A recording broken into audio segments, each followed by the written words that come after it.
किसी महल की तरह दिखने वाली इस जेल में रहता है सिर्फ एक ही कैदी। मिलती है ये सुविधाएं। किला नुमा जेल को बाकी तमाम जेलों की तरह सूखी जमीन पर नहीं बनाया गया है। यह जेल समुद्र के बीचों बीच स्थित है। इन तमाम पहलुओं से भी ज्यादा इस जेल से जुड़ी सबसे हैरतअंगेज बात तो यह है कि इसमें सिर्फ और सिर्फ एक ही कैदी को रखा गया है। दुनिया रहस्यों से भरी हुई है। जिधर भी नजर घुमाएंगे कुछ ना कुछ अद्भुत और रोचक जरूर नजर आएगा। भारत के गुजरात राज्य की तरफ एक छोर पर देखेंगे तो ऐसा ही कुछ दिलचस्प नज़ारा आपको दिखेगा, जिसे देखने के बाद आप कंफ्यूज हो सकते हैं।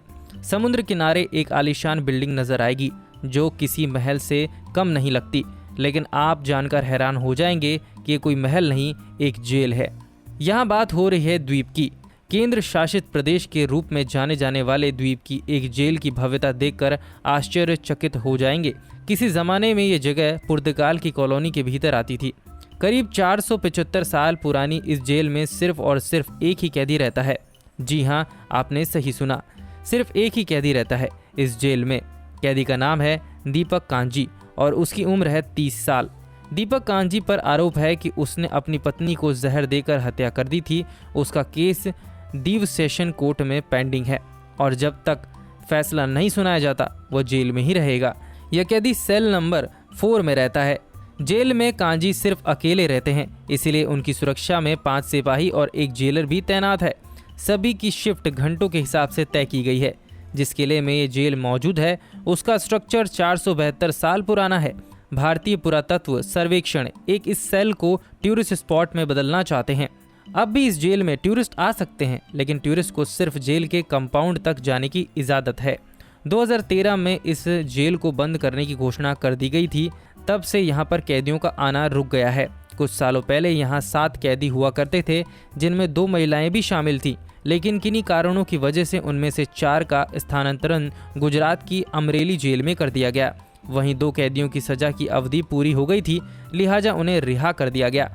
इसीलिए अब सिर्फ एक ही कैदी रह गया है। दीव जेल में ड्यूटी पर तैनात सिपाही ने मीडिया से बात करते हुए बताया कि एक कैदी के लिए समय बिता पाना बहुत ही मुश्किल हो जाता है। आंकड़ों के मुताबिक दमन और द्वीप में प्रत्येक कैदी पर सरकार को 32,000 रुपये का खर्च आता है, जो कि अन्य राज्यों के मुकाबले बहुत ज़्यादा है। जिस बैरक में दीपक रह रहा है वह 20 कैदियों की जगह वाला बैरक है। उसके लिए खाने का बंदोबस्त पड़ोस के रेस्टोरेंट से किया जाता है। वहीं उसे जेल में कुछ समय के लिए दूरदर्शन व अन्य आध्यात्मिक चैनल देखने की अनुमति मिल जाती है।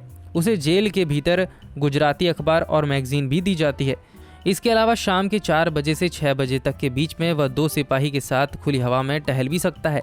इसके अलावा बाकी पूरा दिन ये कैदी गुजराती मैगजीन और न्यूज़पेपर पढ़ने में बिताता है। जेल में देखने के लिए बाकायदा टीवी का इंतज़ाम भी किया गया है।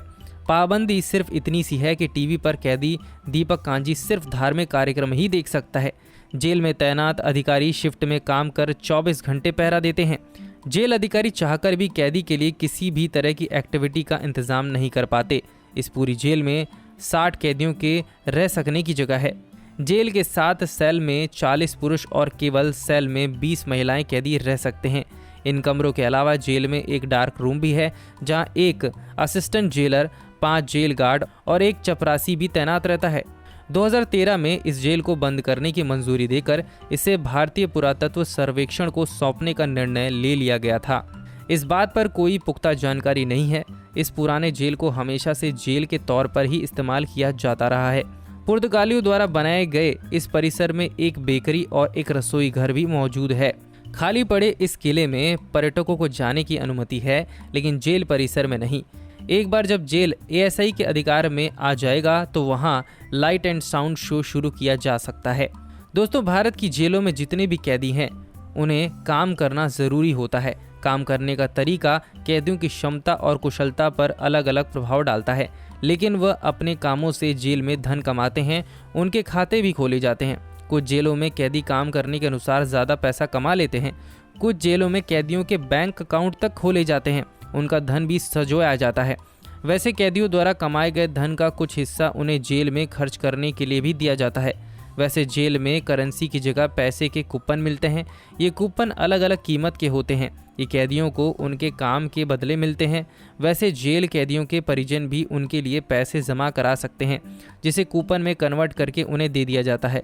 अगर वह जेल में मेहनत मजदूरी करके पैसा कमाते हैं तो वह उस पैसे को घर भी ले जा सकते हैं।